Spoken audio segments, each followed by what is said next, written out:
This story's about the worst night of my life. This summer, I spent about a month and a half hitchhiking across the United States. It was dangerous. I accomplished it. It was the best thing I've ever done with my life. Somewhere in Canada, I was at this truck stop with two dear friends of mine. We'd been there for a while. We were somewhere in Canada. We'd already gotten kicked out of the diner for dilly-dallying after we'd eaten our eggs and paid our bill and had just spent too much time there. We're sitting in the parking lot. We may have, really tried to convince some people to drive us east, but they weren't having any of it.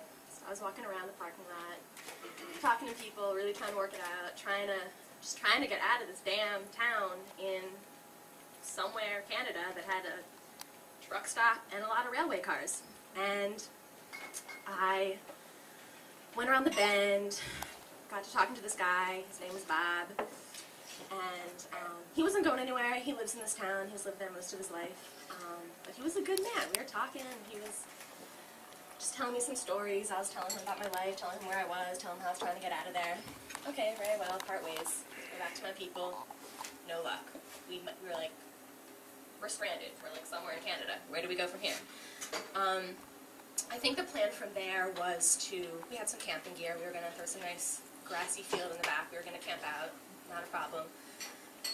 But this friend Bob that I had, he pulls around the corner and he has other plans for us. He's spent a lot of time living outside in the woods. And he really doesn't believe that that's a good idea for us because the cops are everywhere and they're going to hassle us and they're not trying to have some kids sleeping in the woods. So like, come on, like I've had people stay at my house all the time. Like, not a problem. Y'all should come with me. Like, I got this great backyard. Y'all can camp out there.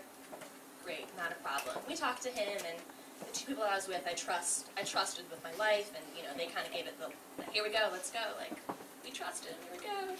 So we go. We get in Bob's car. We're driving. We're incredibly interested in the general topography of the area because there's a lot of lakes, and he takes us on a tour of the lakes in the area, and we're driving, and it's getting a little bit darker, and we get back to his place, and it's maybe a little bit too dark in his opinion for us to camp out in the backyard, and don't you guys have some weed though? Like, come on, let's sit around, like let's have a smoke, we'll hang out, it'll be great. We had just been to Vancouver. People love marijuana in Vancouver, and we'll give it to you for free. So, we're being hospitable. We're going to share some of our green with him because he's going to, maybe give us a place to stay. He's a good man. Yeah, so we, passed around the blunt 1 or 2 times, and suddenly a lifetime of addiction history rolls into our face, and he's an entirely different man. Suddenly, he has this like maniacal laugh, and he's, talking about crazy things, and I'm terrified, and it's really okay at this point. He's kind of, cleared some space in his garage, moved his wood pile away, offered us the, the hard cement to sleep on. I'm a little suspicious. I'm still on board, though.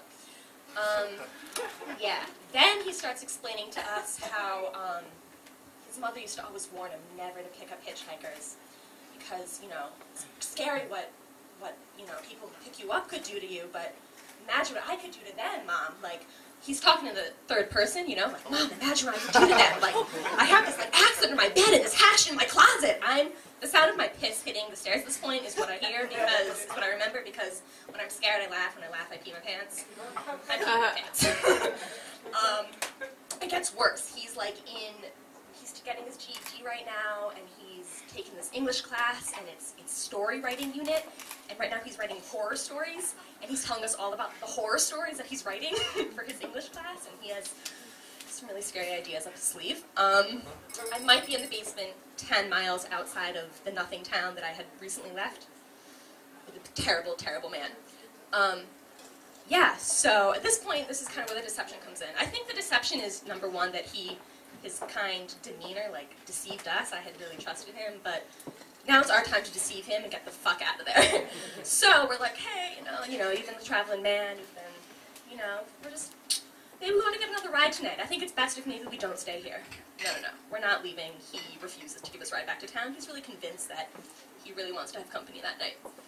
Okay, well, you know what, Bob? I think maybe we'll just stay outside. Yeah, just go camp. Great, you don't have to stay in your garage, not a problem. So he's like, okay, you know, we go outside. He's showing us around his yard. There's, you know, those like coverings on pickup trucks that cover the pickup truck. He has a couple of those in the side of his yard. Offers those to us to sleep under. No, that's okay, Bob. We're good. We like the great outdoors. We'd rather see the stars. Leads us around to the backyard. Bob, this is great. We'll just hang out here. It's, you know, we'll just sleep out here. No. He keeps like beckoning us into the woods. He takes my flashlight. He like leads us. He like goes into the woods. I'm holding my ground. We're not going anywhere. My dad's terrified right now. He's never heard the story. We don't follow him to the woods. He's like kind of crashed around a little bit, bangs his head around, and comes out.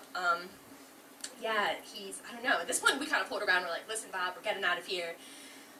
I don't feel comfortable staying here. We gotta go. So I think after like some like back and forth, he eventually agrees to drive us back to the Tim Hortons. Anyone Tim Hortons, Canada?